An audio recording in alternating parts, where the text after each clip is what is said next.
ఆదికాండము మొదటి అధ్యాయం 1 నుండి 2 వచనాల ద్వారా ముందుగా మనం తెలుసుకోవలసింది దేవుని గురించి. అన్నీ ప్రారంభమయ్యే ముందే దేవుడు ఉన్నాడు. సృష్టి అంతా ఆయనతోనే మొదలైంది. ఈ వచనాలను మనం ధ్యానించినప్పుడు మన గురించి కూడా తెలుసుకుంటాము. జీవితం ఆకారం లేకుండా ఖాళీగా అనిపించినప్పుడు ఏదో తప్పు జరుగుతోందని మనం అనుకుంటాం.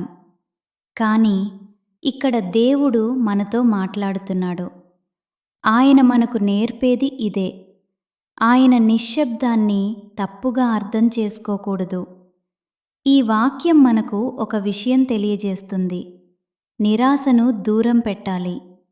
ఖాళీగా కనిపిస్తే దేవుడు లేడని అనుకోవడం తప్పు.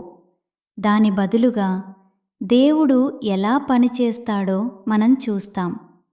ఏదీ స్పష్టంగా కనిపించినప్పుడు కూడా దేవుని ఆత్మ పనిచేస్తూనే ఉంటుంది. ఈ వాక్యాల ద్వారా మనం పట్టుకోవలసిన ఒక వాగ్దానం ఉంది.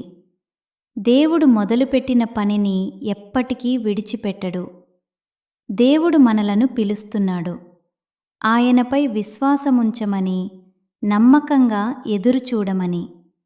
ఈ వచనాలను బైబిల్లో వ్రాయించిన కారణం ఇదే. ప్రతి ఆరంభం గందరగోళంగా కనిపించినా కూడా దేవుని నియంత్రణలోనే ఉందని మనకు గుర్తు చేయడం. ఒక ముఖ్యమైన సత్యాన్ని మనం ఎప్పటికీ మర్చిపోవద్దు.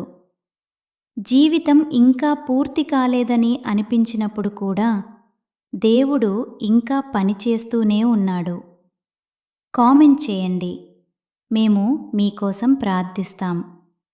ప్రభువా, జీవితం పూర్తి కాలేదని అనిపించినప్పటికీ నిన్ను నమ్మే మాకు దయచేయము. ఆమెన్. దేవుడు మిమ్మును దీవించునుగాక.